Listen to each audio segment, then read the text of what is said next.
All right, we'll get underway. Good afternoon, everyone. My name's Jared Ball. I'm the Chief Economist at CEDA, and it's an absolute pleasure to be facilitating this panel session today on the economic outlook. Have we got the right policies to secure economic dynamism and future prosperity?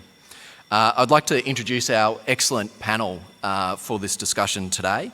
On the live stream, we have Stephen Halmarick, the Chief Economist and Head of Global Economic and Market Research at the Commonwealth Bank. We also have Sam Mostyn, AO, President of Chief Executive Women, Chair of Citibank and Chair of the Foundation for Young Australians. And with me here, pleasure to have Sue McCluskey, who was most recently a Commissioner with the National COVID-19 Commission Advisory Board, but has had a number of roles over a number of years in policy as well. So thanks for joining us for this session. As I said, great to have some dessert and some sugar at this point in the day. Of course, the other antidote to potentially kind of heavy eyelids at this point is to go hard and go early on the Q&A portal. Jump on the app, get some questions into the system ready for our panellists. And if you're not in the app, go to ceda.pigeonhole.at and use the code SON2021. So do submit those questions. Also, while you're there, jump on the poll question that we have for this session, which is, what is the biggest impediment to dynamism and innovation in the Australian economy? And I'll look forward to sharing results of that through the session today. Last night we heard from the Treasurer, and he said that the economy will be different on the other side of COVID-19. And I have to say, at CEDA, we'd like to think that part of that difference will be having a more dynamic economy in the future. Of course, economists like myself like to often focus on a bit of a narrow kind of textbook, what we can measure sense of dynamism in the economy, whether that's business starts, business destruction, job switching, all of these sorts of things that show a high level of activity and innovation in an economy. But I think we can think about it more broadly and perhaps more meaningfully as having a level of ambition that brings energy, enthusiasm and adaptability to be continually changing the way that we work and do business. And that requires innovation, it requires risk-taking, entrepreneurship and skills development. But with that, of course, we get new products and services, lower prices for consumers, greater convenience, job opportunities, higher incomes, critical services that are much better. And also we managed to solve some of the big challenges that we've been talking about over the last 24 hours, including decarbonisation. It's clear that the economy and the labour market have snapped back, but you'd have to say before COVID hit that there were some worrying signs in terms of sort of deteriorating level of dynamism in the economy. And we had another stark reminder of kind of the lacklustre level of dynamism in the Australian economy through our IMD World Competitiveness Survey that CEDA partners with the IMD on, which was released last week, showing that in terms of dynamism, executives ranked it 12 out of 15 attractiveness factors for Australia, and we saw some pretty low rankings as well in terms of managerial capabilities and entrepreneurialism. So clearly there's a lot more work to be done if we think about this in the longer term kind of growth sense and how we reignite dynamism in the Australian economy. So let's get into the discussion, and I want to start with you, Stephen, on the screen, and I have to keep kind of reminding myself not to just wave at Sam and Stephen as if there's a camera behind the screen that I'm looking at. But Stephen, let's kind of start by setting the scene in terms of the economic landscape. Clearly the focus has been on maintaining demand. That has been done very well in terms of the monetary and fiscal tools that we have, and it's positioned us pretty well. But where are we sitting economically? And I guess, you know, has that also put us in a good position to perhaps shift gears into this longer term focus on structural change and reform in the economy as well? Well, hi, Jared, and thanks for that question. Hello, everybody. Hopefully you can see and hear me okay. So I think, as you said, Jared, the economic recovery has been very strong. We're expecting GDP growth in calendar 2021 of 5%.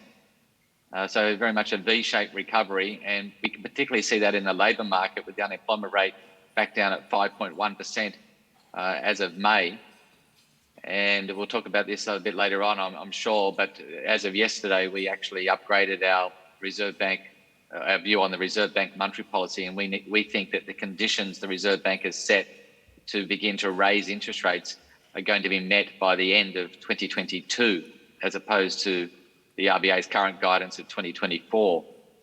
But in the economic recovery, I think it's fair to say that so far, you might call it the missing link in the recovery has been business investment. So it's been pretty soft through the COVID period. So clearly low interest rates are only one factor that support business investment. But if you look at the latest survey from the ABS on capital expenditure expectations, for next year, they look pretty robust. So somewhere around 10 to 15% increase expected in business investment through financial year 2022.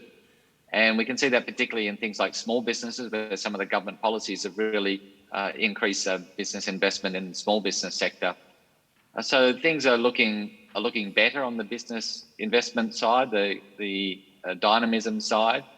Although I have to say there was actually just this morning, the Australian Bureau of Statistics put out a survey of businesses, and it was 27% of businesses said they were having trouble filling the jobs they had available. So perhaps we can talk about that during the session as well.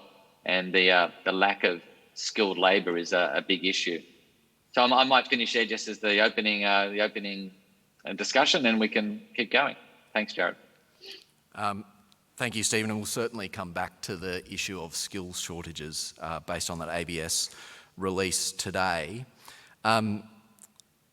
So I'm going to come to you. So Stephen finished by talking about the kind of green shoots, I guess, around business investment. And certainly if the Treasurer was here, he would probably talk about some of the tax incentives that were in the budget as being directly correlated with that.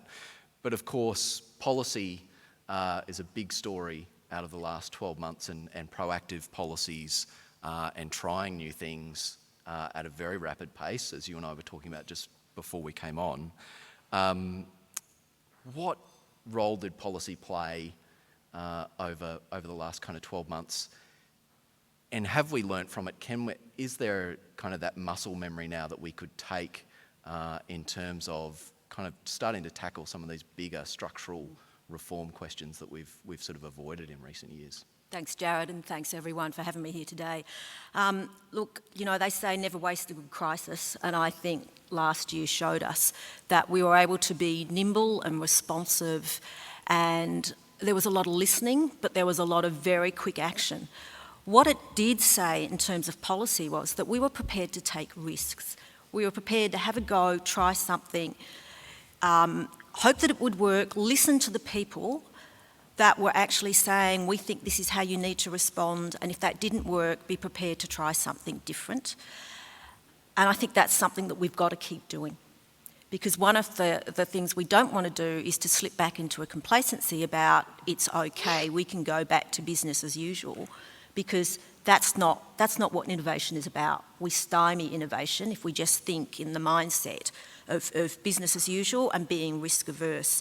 There were so many things that we did last year in a policy sense. We've heard about, how quickly we were able to respond in terms of vaccines, JobKeeper, and then following on the Job Seeker. JobKeeper was interesting because JobKeeper was very much something that was needed to be there up until the end of last year, but then there was a real concern coming through from businesses saying as they started to open up, they could not get people to work because people, quite frankly, in certain sectors would rather stay on JobKeeper, and they were hoping that once JobKeeper stopped, that they would actually get access to more labour.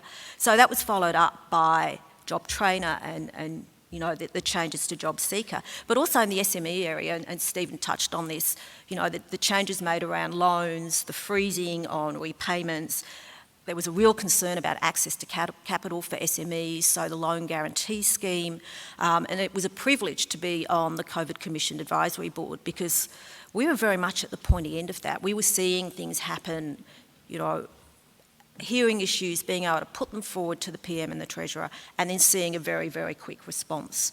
And I think that's something that we want to actually hang on to, the ability to actually have a crack and try something, but at the same time be able to say, let's assess it and let's see if we need to actually change, pivot our thinking around what a policy response needs to be.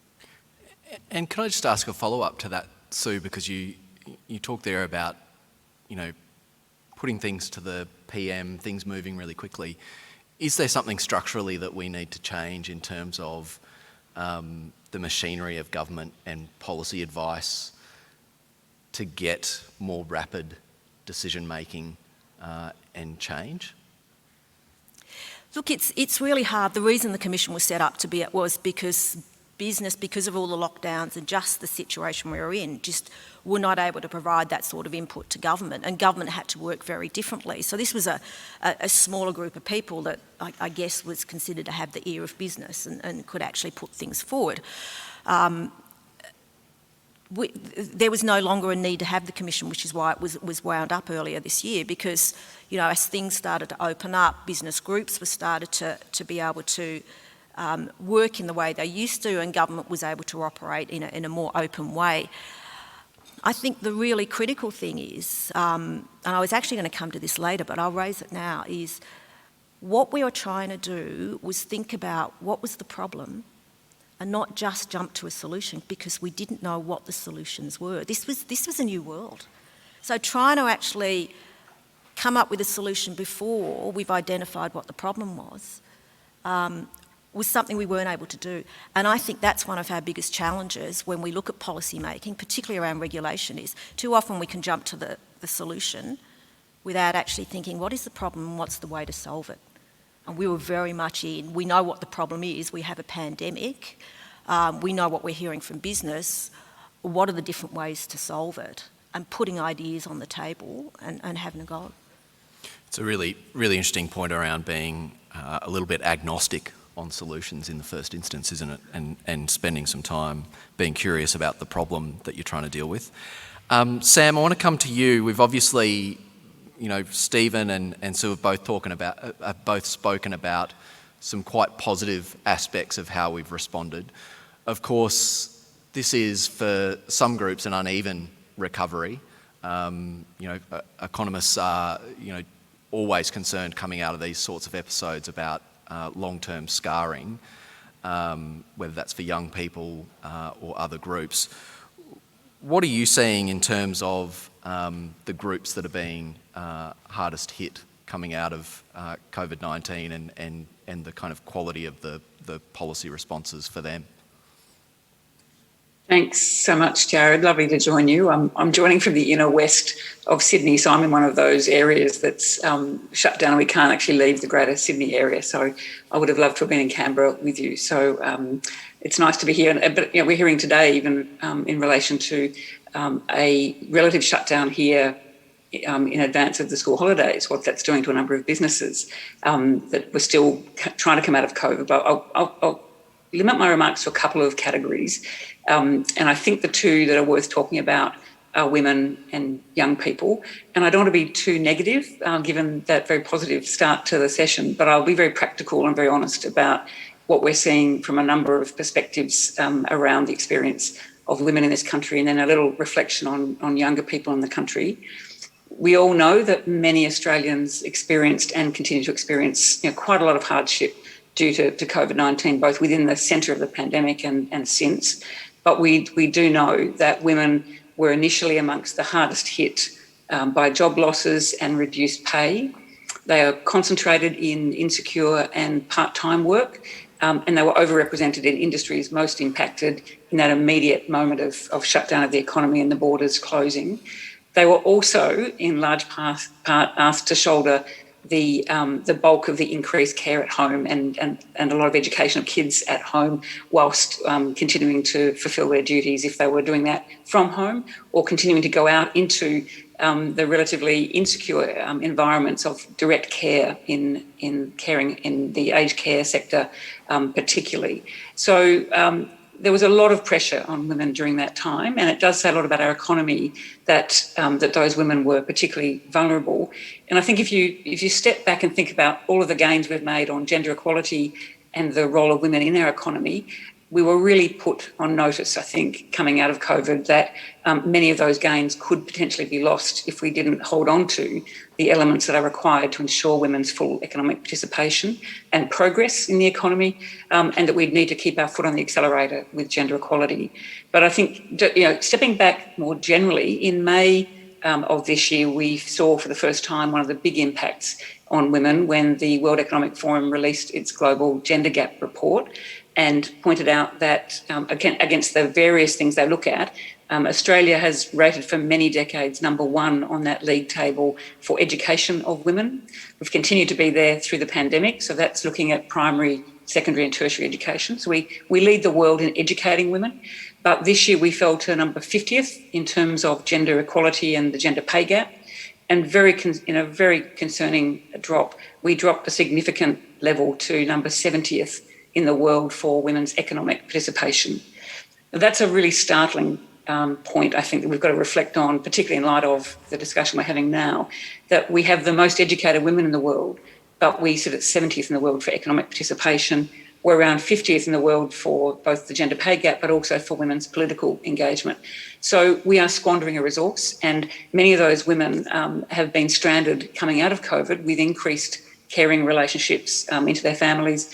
And despite there being great strides being made on flexibility, if we don't have really purposeful leadership into our organisations, we could find that women take the brunt of the downside of flexibility, of being out of sight, out of mind, if they're working from home or in flexible arrangements, and then miss the opportunity to be seen and to be afforded the kind of increases in responsibilities and salaries that come with being seen in the office. So we've got to be very careful about the flexibility issue.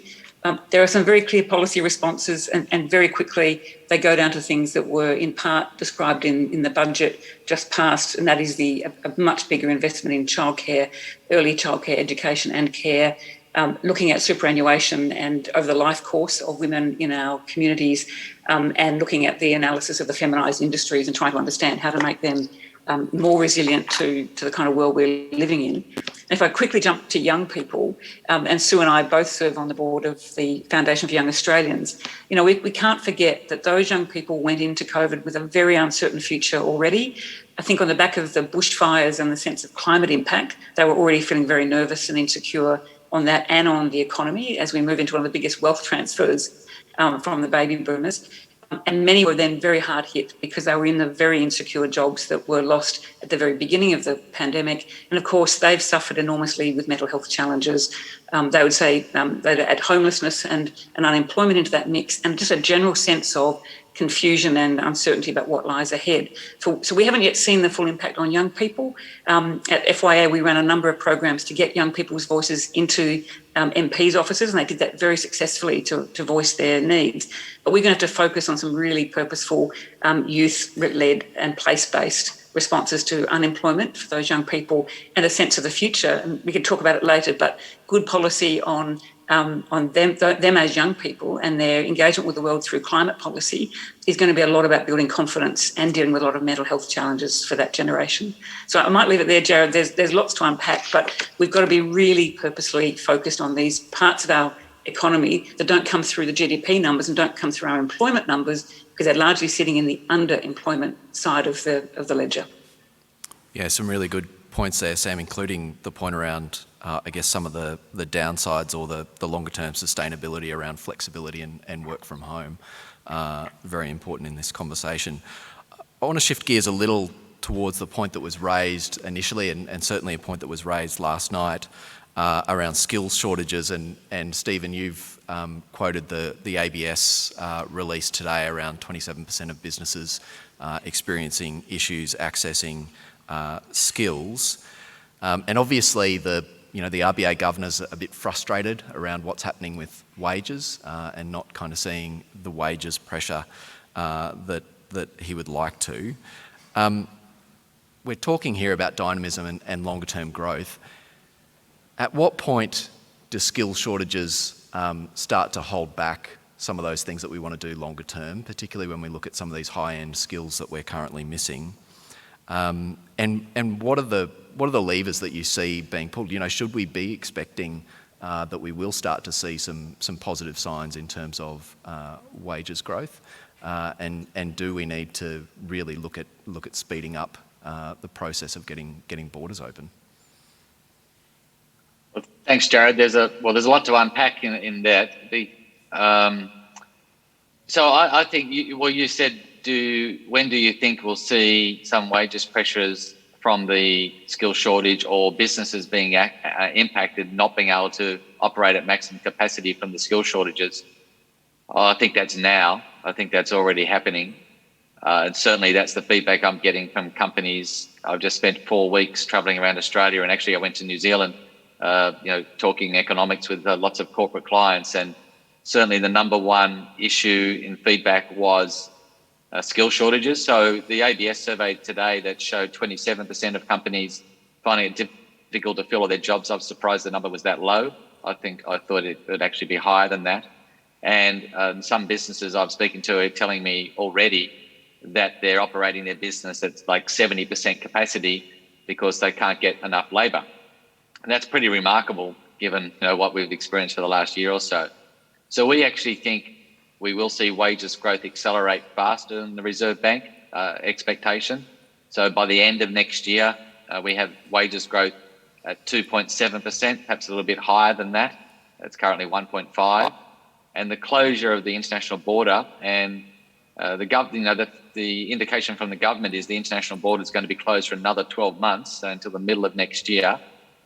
And clearly the vaccination rollout has a big impact there. And events in Sydney remind us that we've got a long way to go. Like Sam, I'm in one of the local council areas that's locked down. I'm in the city of Canada Bay, so that's why I'm currently at home rather than down there in Canberra. To conclude, I think we're seeing the impact of skill shortages on businesses now, and that's going to get worse as the next year goes by before the international borders open. I think we'll see wages begin to accelerate. So we've got 2.7% by the end of next year. And I think Australians, this is going to be an interesting policy choice for Australia, because I think in 12 months' time, by the end of next year, we're going to have wages growth higher and the unemployment rate lower, so below 5%, perhaps the 4.5%, with the border having been closed for all that time.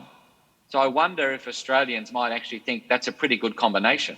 Less population growth, higher wages, lower unemployment rate. Now that's very different to what we had pre-COVID, but I think I can imagine there'll be a lot of Australians who think that's a pretty good combination. Less population growth, more wages, lower unemployment rate, and that might present some challenges to the business sector and to the political sector, because we know that higher population growth has been a big source of demand for the economy for many years. Well, Stephen, you've given me a very good link to the question that I want to ask Sue. There's clearly an issue here around skill shortages. What is the policy response, and what's the policy response in the short term around borders, and what's the response that we need longer term, do you think?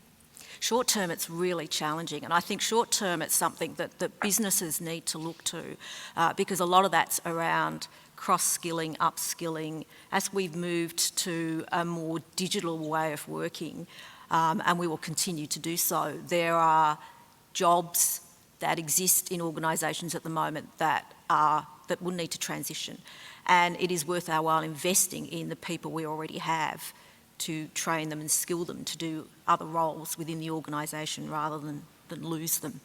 So I think that's the only way I can see that we're going to be able to look to address that in the shorter term.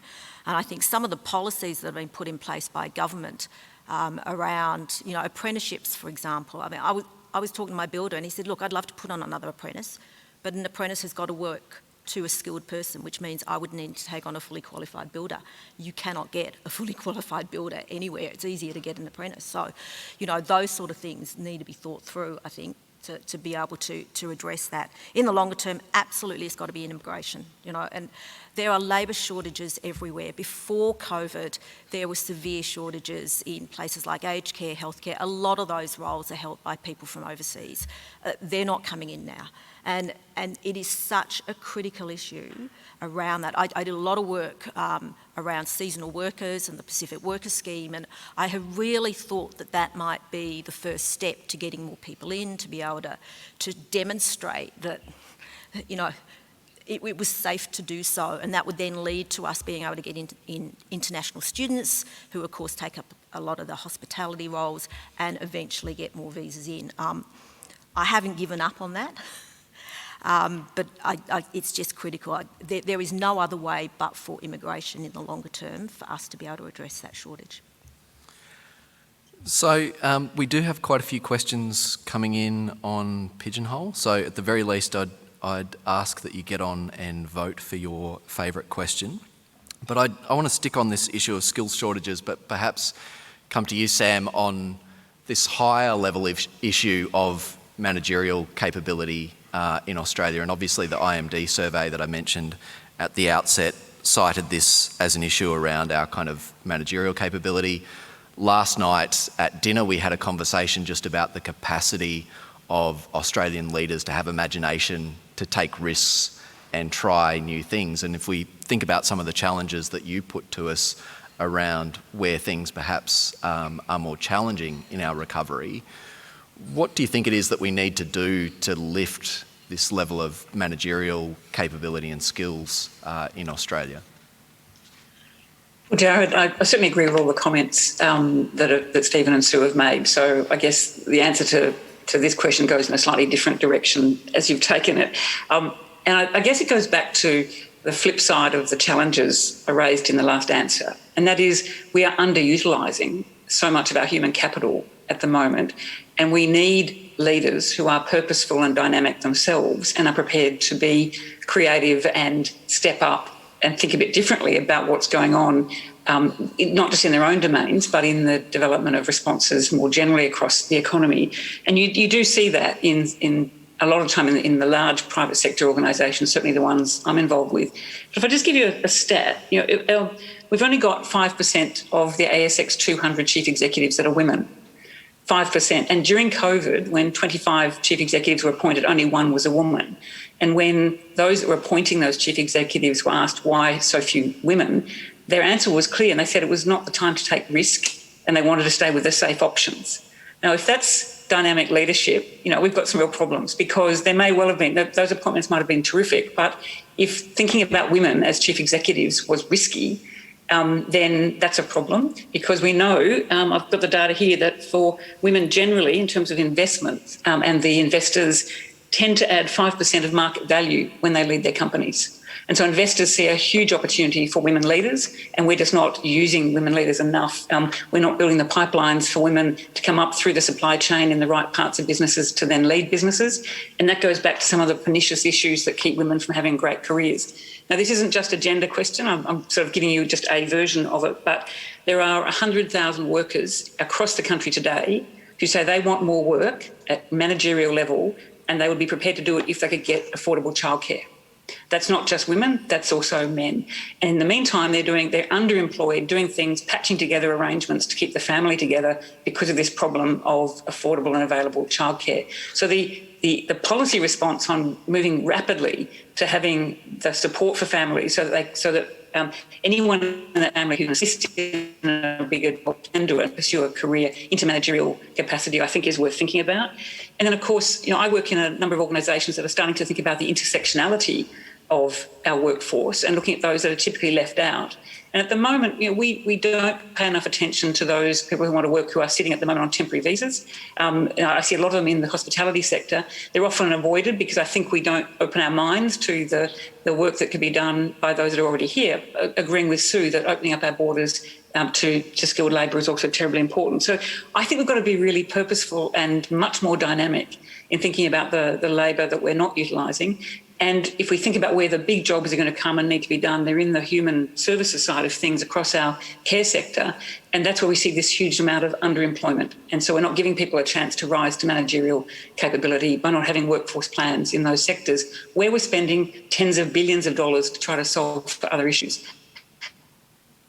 So, as I said, we've got to be really purposeful in leadership and think about that managerial quality from different angles and utilise skills that are currently lying fallow, and because we've got some structural barriers to their full participation.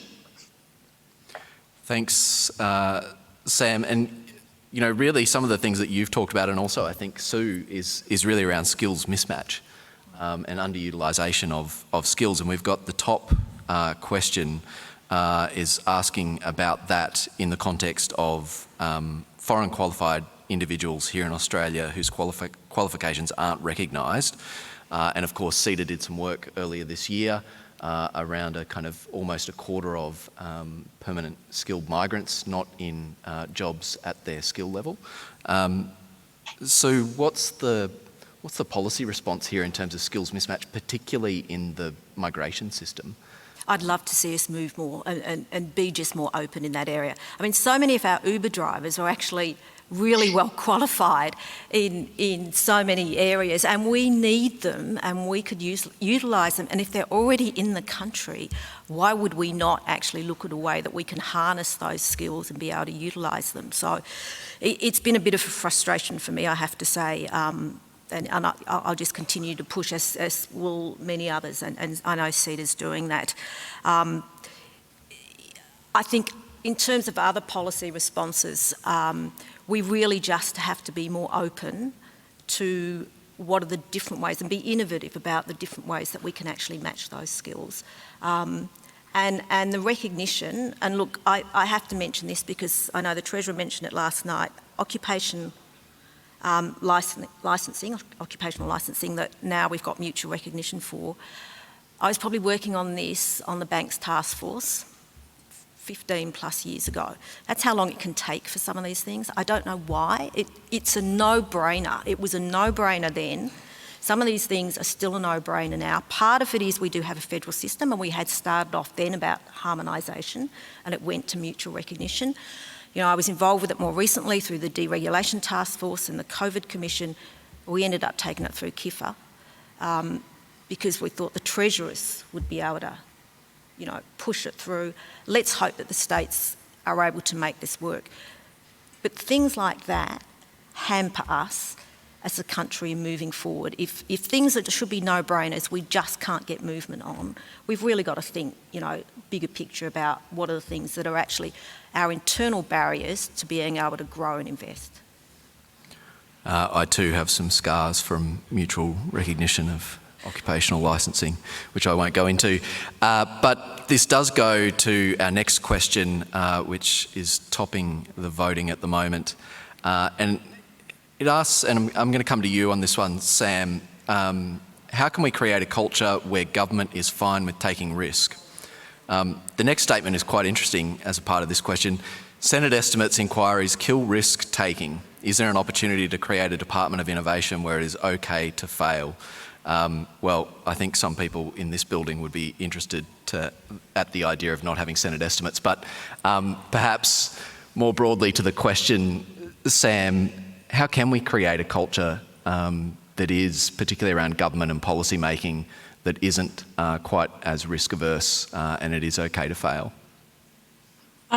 Look, there's so many ways to answer this question, and there'll be lots of experts in the room who'll have a view as well. But I mean, I think we saw great risk taking in those moments where where I think government leaders felt they had the trust of the community and were being trusted to do the right thing. So I think you have to have trust. You have to have trusted leaders in order to take risks. So the behaviour of our political leaders and government leaders really matters, so that in those moments we want to take risk, the population says, we trust you to do that because we trust your behaviour and your status more generally. So that's put that off to one side in terms of what builds trust. But going into the pandemic, the decision to close the national border and then the decision to spend a lot of money straight into the economy to give the people of our nation confidence in JobKeeper and then JobSeeker. They were big, risky decisions, I think. We kind of look back and think they were just what you did, but that kind of pivot to a big policy decision on a huge cash investment into the community to keep things going was risky policy. But it was done because there was a national cabinet, there was confidence in the leadership of the government, the problem was well understood, and the solution was well received. And I think that's a good example of what lines up to be able to take risk. I'm not going to really go to your point about then the scrutiny, but I suspect if had the independent corruption type of environment that we've seen, the independent scrutiny of that we see in the states federally, then there's less pressure on the estimates process to then unpack those things that become political. So I would say that's linked to, again, confidence in the independent scrutiny of decisions taken. And then I think people in power can, and operating probably more collectively and with across the parliament to make risky decisions that are in the national interest is easy, not easier, but it's better to do. And then I think there are some big topics where we've got to be creative and got to take some risks because the payoff is big and our failure to do it will be catastrophic for us, and we'll probably come to those policies a bit later. But climate's a good one to think about in that case, or our future kids in education. So, it's not a full answer, but there's some indicators of when risky decisions were taken during COVID where the public was happy, and I think it's got to be with people who have trust and where there's scrutiny on the decisions at some point that goes to the efficacy, but not necessarily always relying on the issues of the Senate estimates process, which I think is really there for another purpose a lot of the time, in addition to the scrutiny. I hope that's answered it in part. Thanks, Sam. Another top voted question is around whether universal income is something that's worth considering and some of the biggest benefits. I guess just to broaden this question out further, I mean, we did see, I think it was hundreds of new welfare policies introduced during COVID globally, and clearly the boost to JobSeeker was really important here in Australia, and something that people have been arguing, including CEDA, for a boost to permanently. Stephen, maybe come to you first on this one in terms of just from an economic point of view, a consumption point of view. Should we be looking to more innovative sort of welfare policies, whether that's universal income or boosting existing kind of systems coming out of this crisis? Thanks, Jared. So, yeah, really good question. I mean, as you say, not just in Australia, but all around the world, there was many policies implemented through the COVID crisis that looked a lot like universal basic income. And I'd put JobKeeper into that category and maybe the big increase in JobSeeker as well. And as you say, it was good to see some permanent increase in the JobSeeker amount. I think this also goes to a much longer term question though, rather than just dealing with a global pandemic, is the rise of technology or the use of greater and greater technology in the economy.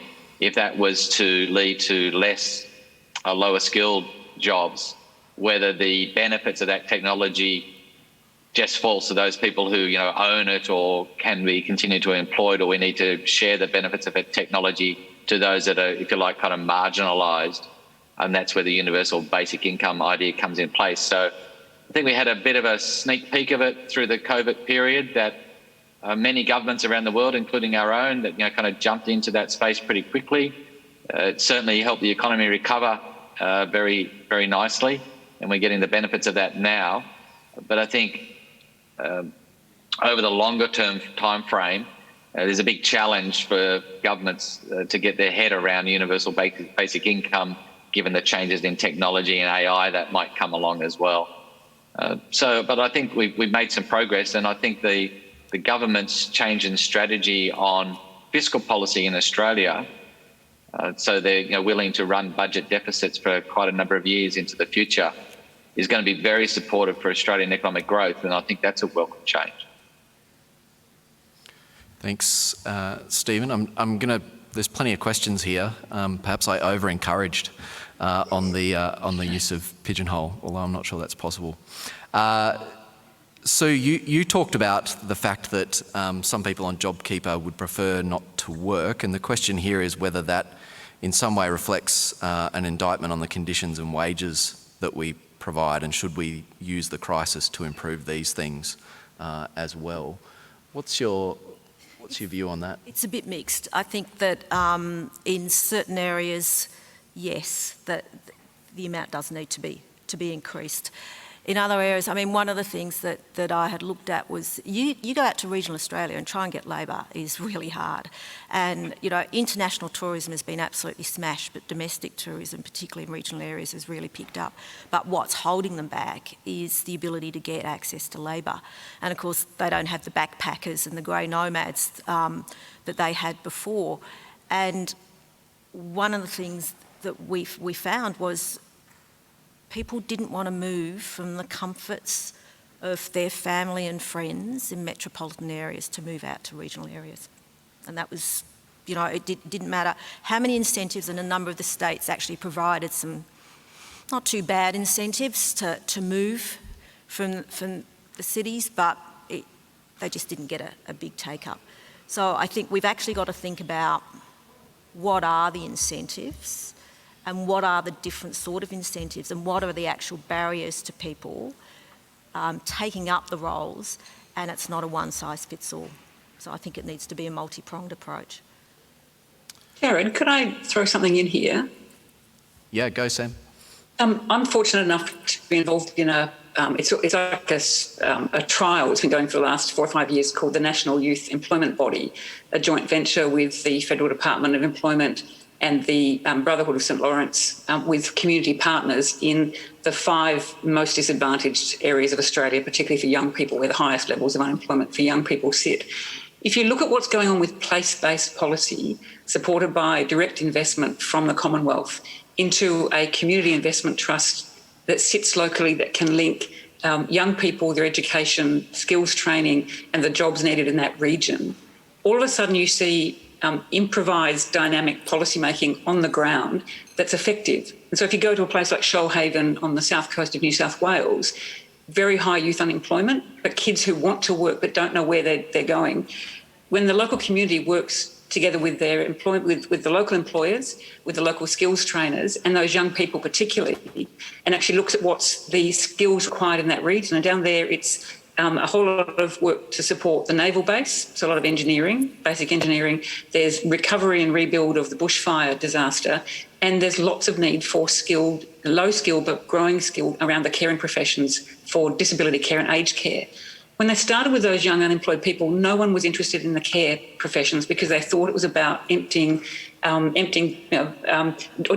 care of people's things that young people didn't want to deal with, the yucky kind of stuff, and technical term, I think. And instead they were shown that actually care and disability care, particularly, and being a disability care support worker, actually suited the temperament and the skills of many of those young people.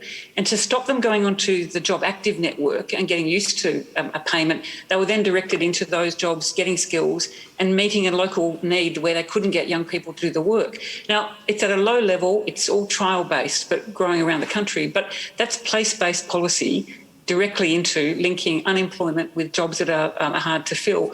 And I think we've got to get really creative and trust local environments where there are skills, there are young people who are unemployed, and a system that just doesn't really serve them once they're in the Job Active network. So again, maybe it's a plea for a little bit more creativity, and where are these decisions made and where can money be directed for best effect to try to solve for a number of the issues we're talking about. Thanks, Sam, and I think that's a good point around often those place-based policies do require people to take a little risk and to kind of, loosen the strings a little bit and allow local communities to determine the best solution. So it's a really good point. The next question, I want to come to you, Sue, because you talked about the kind of rapid policy making, and I guess a potential downside of that goes to the heart of this next question, which is that the overgoverning of government is stifling growth. For example, state border closures and Fortress Australia. We know once you give power, it's hard to take it back. What do you think the impact of this will be? And certainly, we heard from the opposition leader as well today around the amount of responsibility that the states have had during this crisis. Are there some unintended consequences here longer term that we need to be conscious of? Look, there's two aspects to this that I think that I'll talk about. One is, I think as a community, we have almost encouraged government to be a bit big brother and have wanted them to mitigate away all risk. And we've actually got to take responsibility for our own behaviours. And while ever government continues to regulate to try and mitigate risk when there are calls for it without actually pushing back or saying, no, there's a different solution, we will continue to say, well, whenever there's anything that I don't like, I'm going to ask government to fix it. And government, because they're responding in that way, have now grown to think, well, that's my role. That's my role, is just to keep regulating, and just every time someone says that they want something changed, I'll need to respond to it. I think on the other hand, from the way we actually develop regulation from a government level, we really need to think about better regulation and how we make it in terms of co-design, consultation, more open and transparent, trialling, piloting, sandboxing. That's what we're going to be able to do outside of an environment like COVID. COVID was very much that rapid response, but when we get past that, we need to keep the ability to take risks, so to try different things, and the way we can try different things is by sandboxing, and is by co-design, and is by wider consultation, and inviting those that get impacted into the tent early so we can actually try and work through what are the consequences of a particular policy action. I don't think we do that enough. We say we're going to do it, and we've been saying it for a long time, and there's been incremental improvements in the way we make regulation, and then at other times we take steps back. But I think there's a lot more that can be done to actually have a better eye on what is going to be the outcome, rather than just getting the regulation out the door. And I guess one of those areas, I'm going to come to you, Sam, where we would want to see new approaches in terms of the way that we make policy to hopefully build better consensus and have policies that stick, of course, is climate change. And we have a question here around, do we have the policies to adequately protect our economy from climate change and turn what is currently a confronting economic challenge into a competitive advantage for Australia? And of course, we saw a couple of weeks ago the New South Wales Intergenerational Report quantified some of the GDP impacts and fiscal impacts of the sort of climate-related disasters that we'll see in coming decades. What do we need to? What's the circuit breaker going to be on this, in your view, Sam? Look, it's a really important question, and it was actually going to be my topic of sort of my favourite or big policy matter that I think we've got to be really focused on, because it has such implications for not just our current economy, but our future economy and future generations. If we could just pull the politics out of it for a second, because we're back into a lot of politics and ideology about climate in recent days. Insurers and the finance sector saw the problem of not having some kind of price on a pollutant or price on emissions back in the early 2000s. And business advocated at that time, under the Howard government, for a policy that would deal with really fast-tracking a response to being more, to getting rid of those emissions and growing our economy with innovation. And we missed it at that point. So we're almost 20 years later. And so my belief is that if we don't catch up with an acceleration of decarbonising, we're setting up our future economies for real trouble, particularly into a global economies that are doing so much better than us. And so, if we could just remove the politics and go to the economics of this, it is the driver of dynamism, this transition period to electrification, to decarbonising. Most other countries of our stature have actually had upwards of 15, up to 30 or 40% of their COVID recovery funding going into climate recovery and into the decarbonisation project as a way of stepping into the future and being ready for that new economy. We've not done that. And so, I think the answer is we've just got to make the ask very simple for the general population. We've got we know from a number of the surveys done recently across the country that 90% of the population gets that climate change is a big issue and needs a big solution, and the solutions are quite clear. And I think they range across the entire population, from agriculture to energy systems to decarbonisation generally. And all of the leaders I know in the private sector that are onto this have got decarbonisation and a sort of shadow price on emissions into their systems already, and are seeing the effect of that, that's pushing innovation and a dynamic response. So, I think it's there for us to take and to take the country on a journey into the future, and to build some confidence for a generation, as I said, a younger generation that does despair what will be their jobs and Australia's competitiveness globally if we don't do this. So I think the language has been caught up very badly in this, and there was a very simple way of describing this to the public, and to step into this and to actively be engaged in a transition. And interestingly, our regulators are all in agreement. All of the major regulators working with international regulators, they actually they predicted the issue of the carbon tariffs if we didn't act. We're now seeing the impact of that from Europe and the UK, and the US has put this at the centre of their recovery as well. So we've just got to get on with it, I think, Jared, is the answer. And we've got the smarts to do it. We've got some of the most innovative responses from creative people across the country ready to unleash, and a set of capital markets that want to move here but can't until they've got certainty around the net zero target setting. Thanks, Sam. I'm conscious of time, and we're coming up quite close to time. So I do want to go to the poll, which a number of people have completed. You'll recall the question was, what is the biggest impediment to dynamism and innovation in the Australian economy? 44% of people said there was too much focus on short-term performance over long-term investment. And then second, sort of equal responses for both 24% for skill shortages and also a lack of diversity in leadership and decision making. So thank you very much for your participation, Stephen, Sam, Sue. Fantastic to cover so much terrain in this discussion today. Next up, we've got a session on Australia and Asia and how we achieve mutually beneficial relationships, which will be chaired by CEDA Director Ming Long. But in the meantime, to close, I'd ask you to join with me in thanking our panel for today's discussion.